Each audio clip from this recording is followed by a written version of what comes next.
John Broughton on 3SER Radio. Hey, this is Glenn Cardier with John Broughton on 3SER Radio. To start off, I've been reading some fantastic reviews of your shows at Bluesfest. Tell us about how that went. Yeah, I put a band together, I think it was back in 2009, maybe.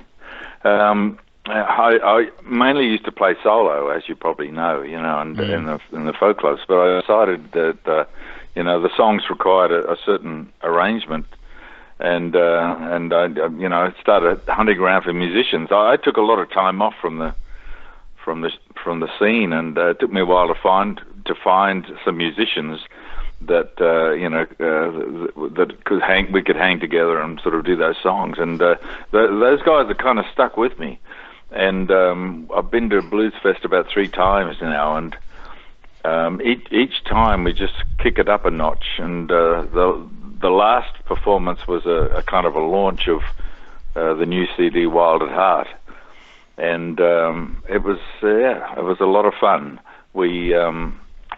They give the lyrics some space, but then they sort of kick in when it's needed, and I think that's really important. You've been, I guess, quite prolific since the turn of the century in comparison to the first half of your career. What do you put this creative burst down to? Well, I didn't do anything for about 20 years. It was in about 2000. I was taking a look at myself, and I thought, well, you're a songwriter, and you're not doing the songs any justice. I sort of dabbled in music and had a little studio and all that kind of stuff, but I shied away from performing. And I used to be on TV all the time in the 70s, and I just got back from overseas in the 80s, and I think I did some work, and then thought I'd just build a studio here and get off the road. But I guess I kind of expected people to ring me up, like the radio station, like yourself, or the newspapers or record companies, and say, "Glenn, what are you doing?" But of course, that didn't happen. And it was in 2000, and I decided that it was kind of down to me.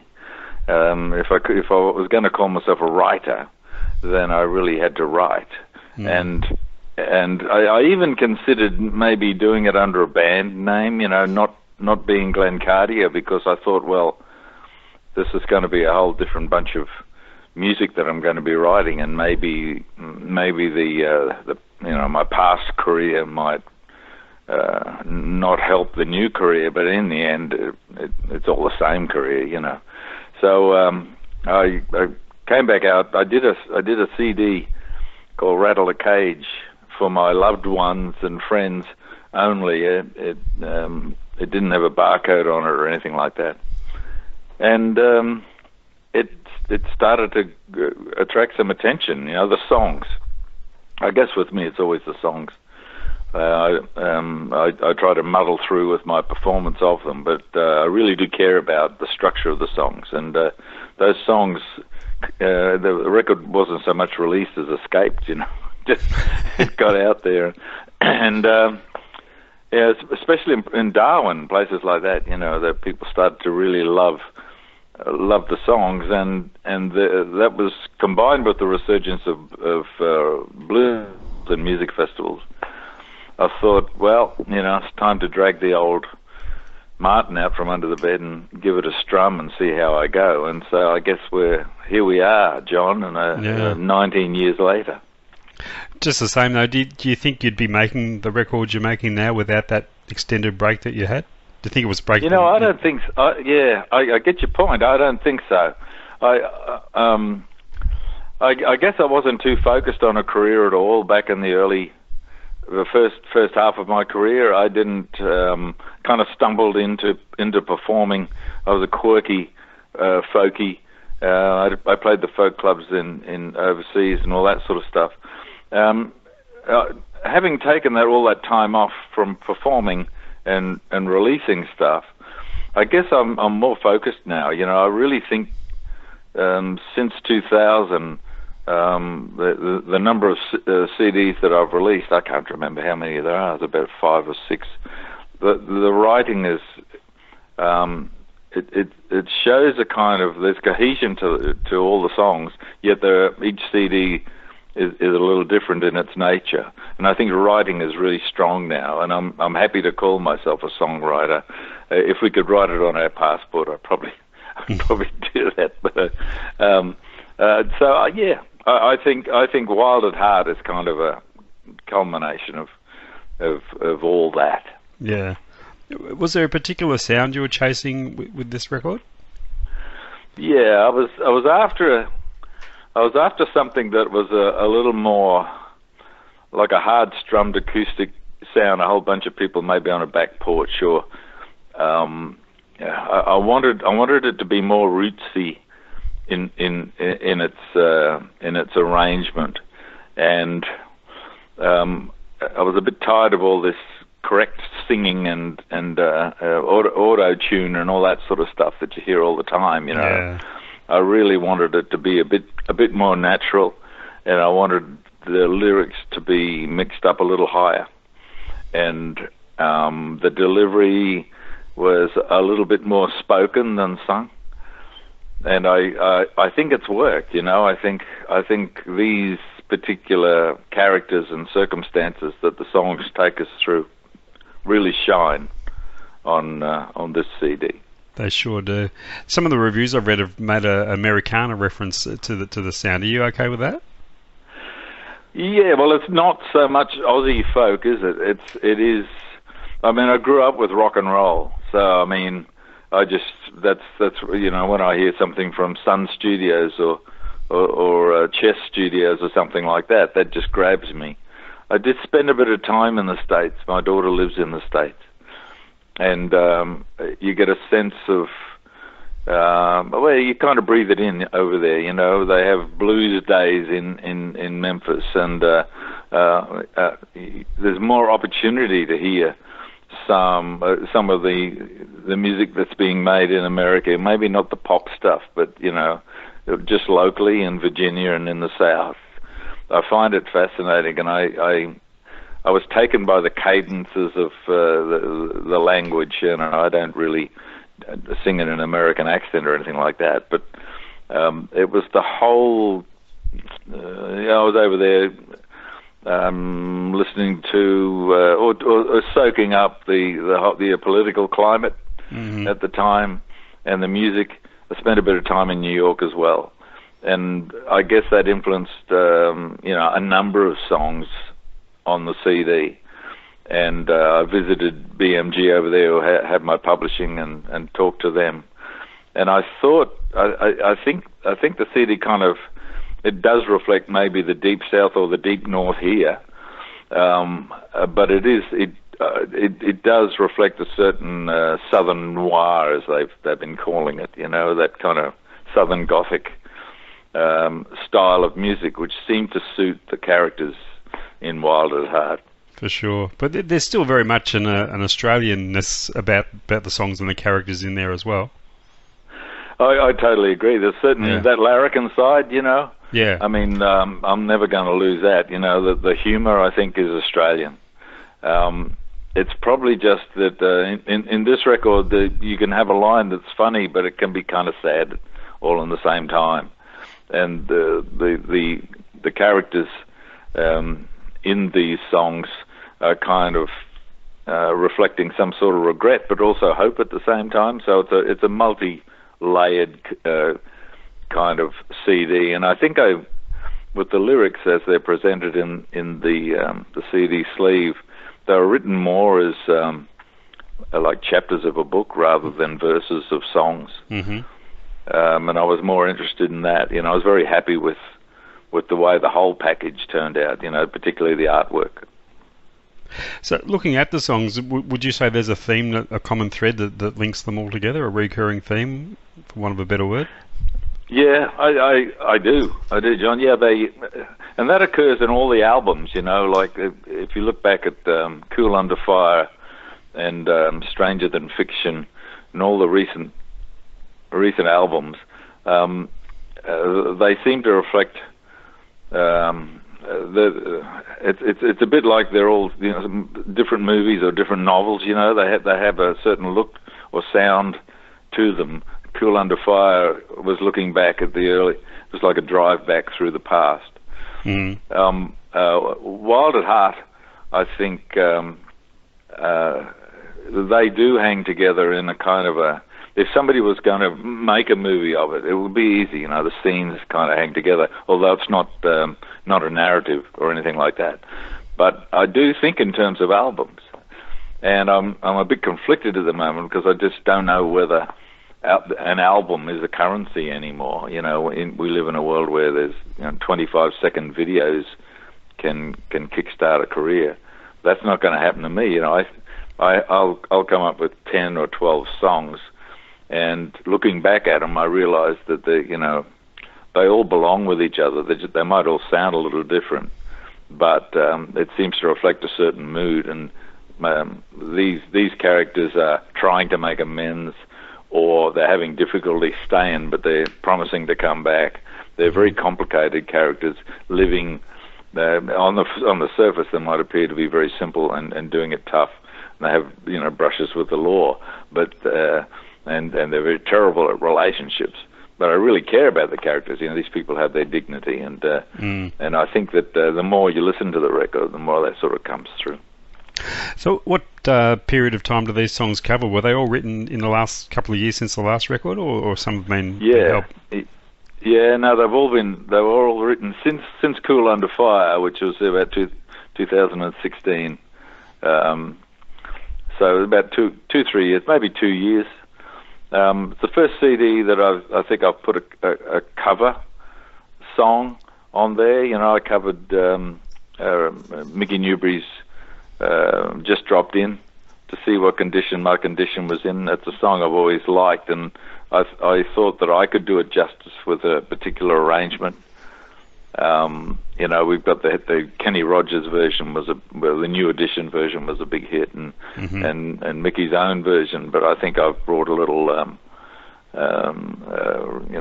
rock and roll to the whole thing, and that's a song that did very well at Bluesfest as well.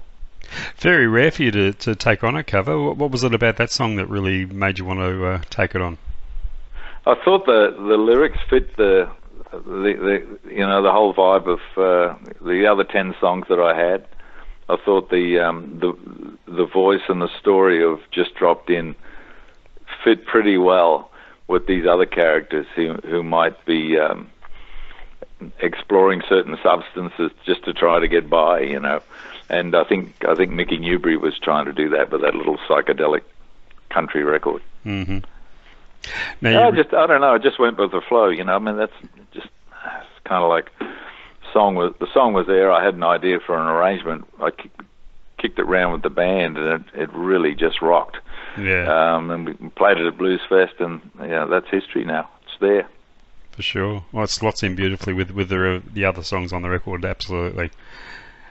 Recorded at home in your own studio, and I guess the advantages, cost and convenience-wise, are obvious. Are there any disadvantages to recording at home?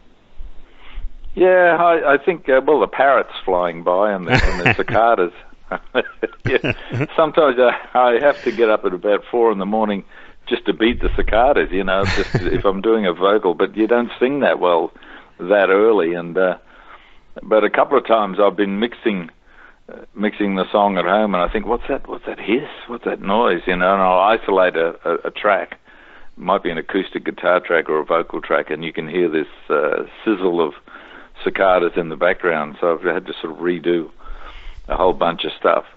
The advantage is that, you can, the way I work is that I write and rewrite and arrange and rearrange, and if I was in a studio, that's going to cost, $1 million, because you're just the meter's running, and I might start out a song in one key and decide it's not right, and I want to re-sing it a number of times, and during that process, the song undergoes a number of changes.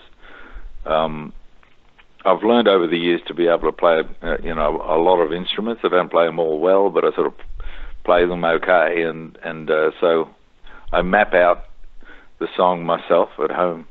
I do all the drums and bass and keyboards and vocals and guitars, myself, and then I invite people who I respect to come in and perhaps rescue what I've done, and mainly lead guitar or some vocals and saxophone and that kind of stuff, and mix that in with what I've done here. So there are advantages. There's disadvantages in a studio where it's nice and quiet and you've got great Neumann mics and stuff like that. That really works. But like I say, the meter's not running here, and I think now I've kind of nailed it. This record sounds really good, and despite being done at home, most records are sort of worked up at home anyway these days. True. Yeah. Hey, one of the standout songs in terms of immediate appeal is "Are You Beatles or Are You Stones?" An interesting way of summing up if someone's your type of person. Tell us about that one.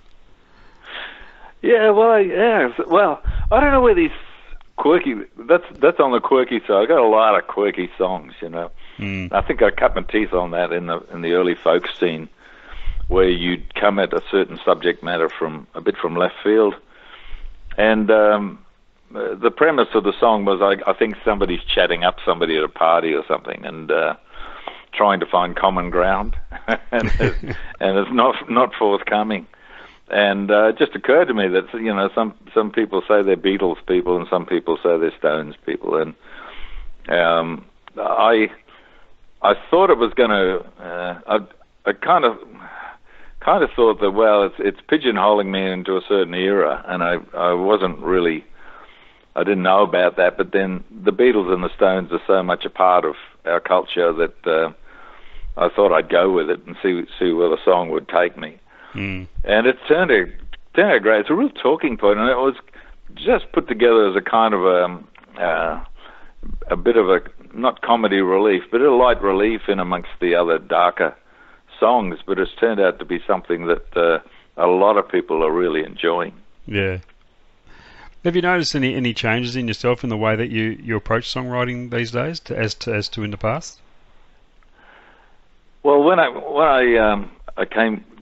came back in 2000, I just decided to try and write in the way that I used to back in the 70s. I just let a song float in, and help it out and record it and play it over and over again till I thought it was right, and try not. I used to want to leave a lot of mystery in those songs. If there was, I didn't really want to spell things out very simply. Sometimes the songs became a little obscure, but I wanted to do that again, and a part of the process was that somebody invited me to do some open mic nights, and I wasn't performing at that stage, and they said, look, come down and play a couple of songs at the Excelsior Hotel in Surrey Hills, a friend of mine. And I just went down and played some songs, and it was like reacquainting myself with an old friend. And on the way home, I started writing. A song just popped in my head. I think you need gigs, and you just need to be able to sort of play to people. Just if you're a writer, you start to automatically write. And so I'm writing that way now. I just let the song take me somewhere. It's usually a melody or a snatch of melody and a couple of words that hang on to that, to propel that melody. And then I try and fill in the gaps. And that's the way I used to write when I was a kid, and that's the way I'm doing it now. And in the end, the song sounds like it's, it came out fully formed and I'd thought of a story ahead of time. But that's not really the case. I usually follow the poetry. The record's been getting some really positive reviews, both locally and overseas, from what I've seen. Does that give you a shot of confidence that you're on the right track when you read a good review? Have you been one to take a lot of notice of reviews over the years? I'm famous for my quote, which says I love it when the reviews come out because they tell me what the record's about. But it's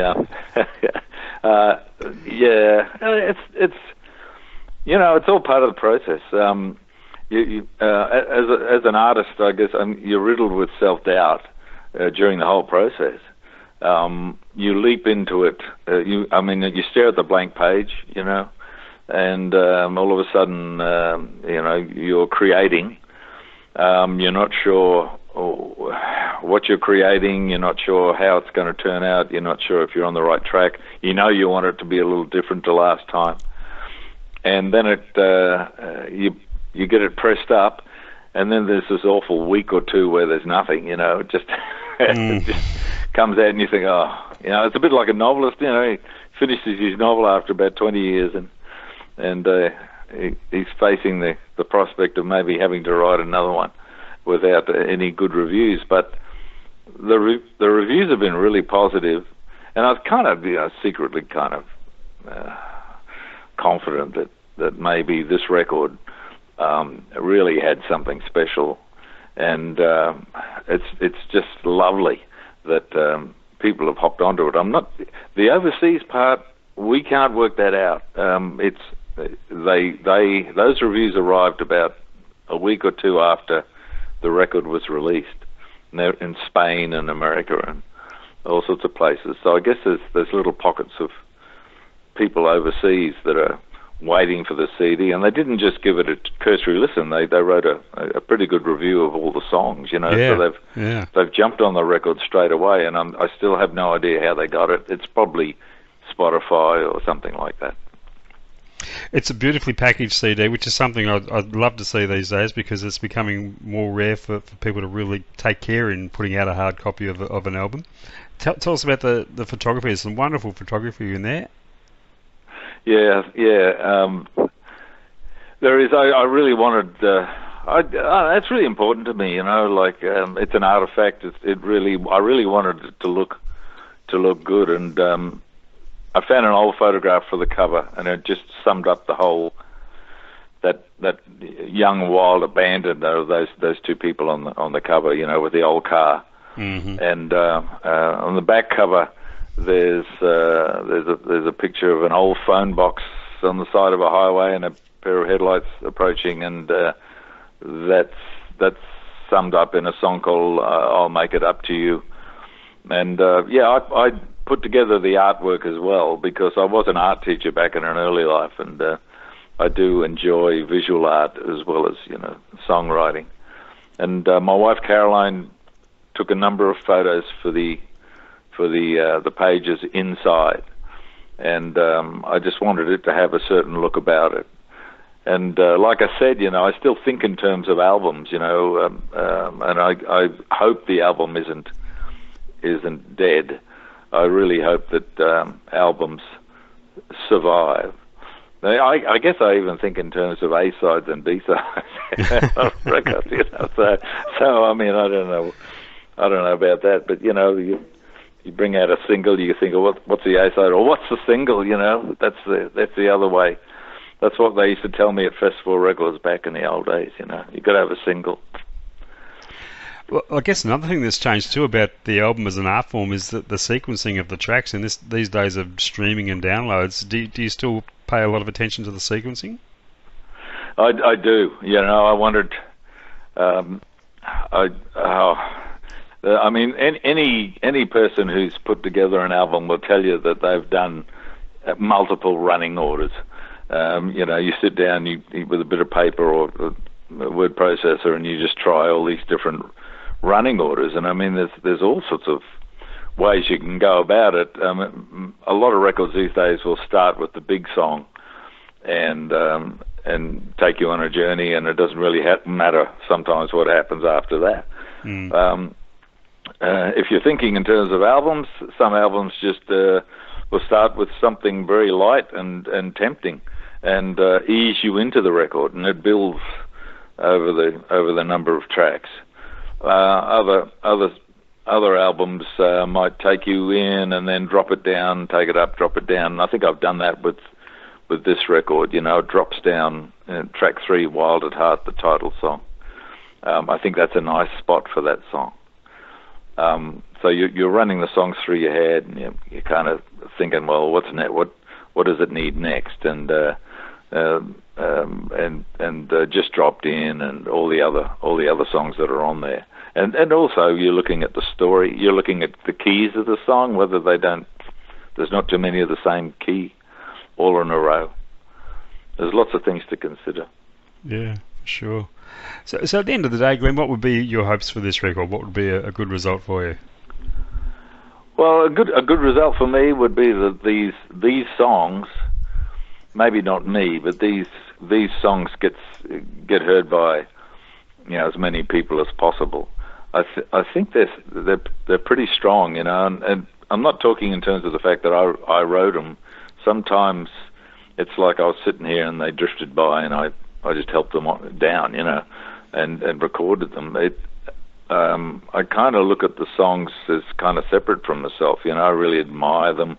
I think I really care about them. I'm not sure where they came from, and I think they deserve to be out there. I know that when people, a lot of people who really get into my music they have it in the car and they let it roll around, and after a few listens, you tend to get more stories from my songs than just the initial listening, experience. So I'm hoping that'll happen. I wouldn't mind getting more gigs. Sydney's not real good at the moment for gigs, so maybe I'll come down your way. Well, that was my next question. I believe you're going to be down here soon for a special gig at the Caravan with a whole range of artists, but any chance of any headline shows while you're here? I think I'll just do those two. I've got a house concert that's sold out, and I'll be doing the Caravan Club for the Troubadour folk and Andrew Patterson. Mm-hmm. But in the meantime, I'm going to be having a chat to some people down here. Maybe Karen Tolhurst can help me out. Karen from the Dingoes, and we'll just see if there's. We'll take a look at a couple of places down there. I was talking to the band, and they're very keen to get down to Victoria and reproduce what we did at Bluesfest. Oh, that'd be awesome. So, and there are certainly to do it. There are certainly some good venues down here that would most certainly suit your show for sure. Well, a lot more than Sydney at the moment, but let's hope that'll change soon. Yeah, I have heard that it's a little bit quiet up there at the moment. Well, there's the sound of poker machines, but there's not the sound of live music. So let's hope things change. They realise, I think, that they need to have more venues here. Fantastic. Oh, well, Glenn, congratulations on a magnificent collection of songs, beautifully packaged and sounding absolutely awesome. Thank you, John. Yeah, people can get onto my website, glenncardier.com, and they can buy it there. Or I believe you can go into any good record store and order it in through MGM. You'll get it in 48 hours. So it's quite accessible, so if folks want to check it out, you can also preview it on Spotify or on my website. So it's been lovely chatting to you, John. Yeah, great to catch up with you again, and we hope we'll look forward to see you down here with the band, hopefully sometime in the not too distant future. Well, if I come down, I'll let you know. Yeah, that'd be great. Come along. Okay. Fantastic, Glenn. Thanks a lot. All right, John. Cheers, mate. Cheers. Bye. Bye-bye.